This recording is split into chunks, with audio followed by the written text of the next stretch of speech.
हम लोग पढ़ रहे थे ना रसायन की भाषा। रसायन की भाषा में जैसे सबका नाम, जैसे मान लो मेरा नाम मीनाक्षी है, ठीक है, इनका नाम अर्जुन है, तो लेकिन अगर कहीं जाएंगे वो नहीं मानेगा कि इसका नाम अर्जुन है, कोई भी नाम दे सकता है, कोई भी दूसरा भी नाम दे सकता है ना। Yes sir. लेकिन हमको वो नाम रखना है कि जो पूरी दुनिया में कहीं भी जाए तो लोग उसी नाम से बुलाएं, है ना। तो इसके लिए कई वैज्ञानिकों ने बहुत ही माथा दिमाग अपना लगाया और लोगों ने बताया ये होना चाहिए। कुछ लोगों ने बताया फिगर बताया कि फिगर होना चाहिए, फिगर बना दिया, लेकिन फिगर बनाना संभव नहीं है हर जगह। कुछ लोगों ने क्या किया, कुछ लोगों ने नाम रखा उसका अपने हिसाब से, जैसे कि उसके नाम की जो पहली स्पेलिंग होगी वही उसका प्रतीक होगा, उसको हम उस तरह बनाएंगे, ठीक है। लेकिन कुछ लोगों ने उसका विरोध कर दिया, कुछ लोगों ने उसका विरोध कर दिया कि नहीं ये संभव नहीं है, नाम मैच करेगा। लेकिन 100 साल बाद लोगों को लगा कि ये नाम की पहली अक्षर लिखना ही सबसे अच्छा है, ठीक है।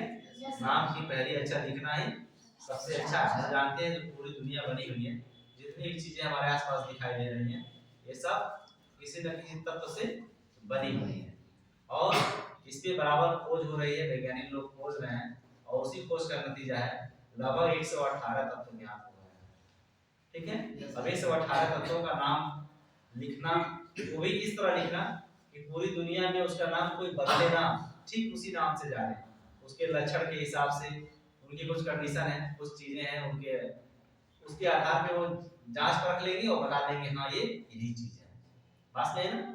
तो कुछ वैज्ञानिकों ने इस तरह से नाम लिया, बताया कि उसके नाम की पहली अक्षर ही प्रतीक के रूप में लिखी जाएगी और वही सही रहेगा, ठीक है। लोगों ने विरोध किया लेकिन उस समय कुछ नहीं हुआ। 100 साल बाद लोगों को समझ में आया कि ये ही सही है, नाम का प्रतीक पहली अक्षर ही होना चाहिए। एक समस्या फिर आ गई उसमें, अगर नाम की प्रतीक पहली अक्षर ही होगी और कुछ ऐसे भी नाम है जिनके नाम मैच करते हैं, जैसे कैल्शियम है वो भी सी से शुरू होता है, कार्बन है वो भी सी से शुरू होता है ना। Yes sir. सी कार्बन और सी है कैल्शियम। तब वैज्ञानिकों ने दिमाग लगाया कि हम एक अक्षर और बढ़ा देंगे, एक अक्षर और ऐड कर देंगे उसमें, पहली अक्षर बड़ी होगी दूसरी अक्षर छोटी होगी, तब हमको नाम लेने में आसानी हो जाएगी। तब जाकर के पीरियोडिक टेबल बनाई गई, उस टेबल में उसको रखा गया उनके नामों को, और जिनके नाम मैच कर रहे थे उनके नाम के आगे 2 अक्षर लगाई गई। नाम के पहली अक्षर तो है ही, एक अक्षर और ले ली गई, एक अक्षर बड़ी और एक अक्षर छोटी, ठीक है। तो यहाँ पे हाइड्रोजन है, हाइड्रोजन को H से प्रदर्शित किया गया, ये हाइड्रोजन है, लेकिन ये हीलियम क्या है, हीलियम। अब देखते हैं हम लोग कि ये भी H है और यहाँ भी H है। अगर हम दोनों को ऐसे करते तो हम जान नहीं पाते कौन हाइड्रोजन है और कौन हीलियम है, इसलिए यहाँ पर एक अक्षर बढ़ा दी गई, क्या एक अक्षर बढ़ा दी, ई बढ़ा दी गई ना।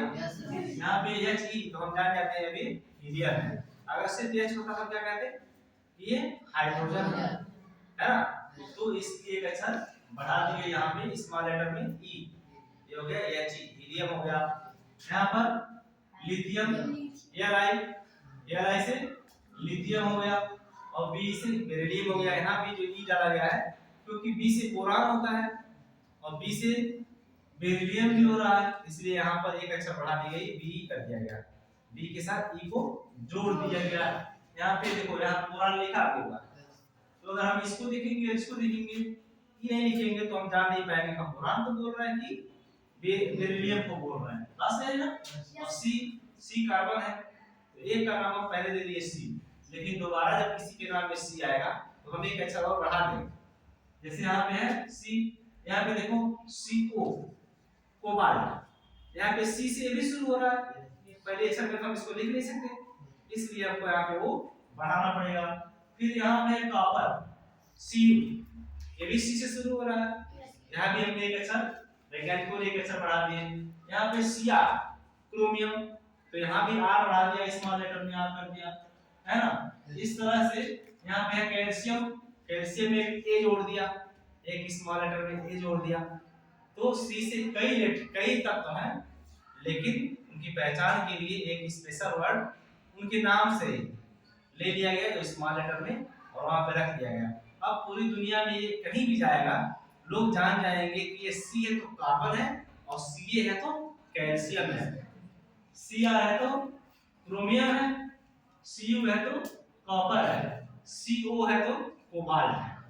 आगे बात समझे?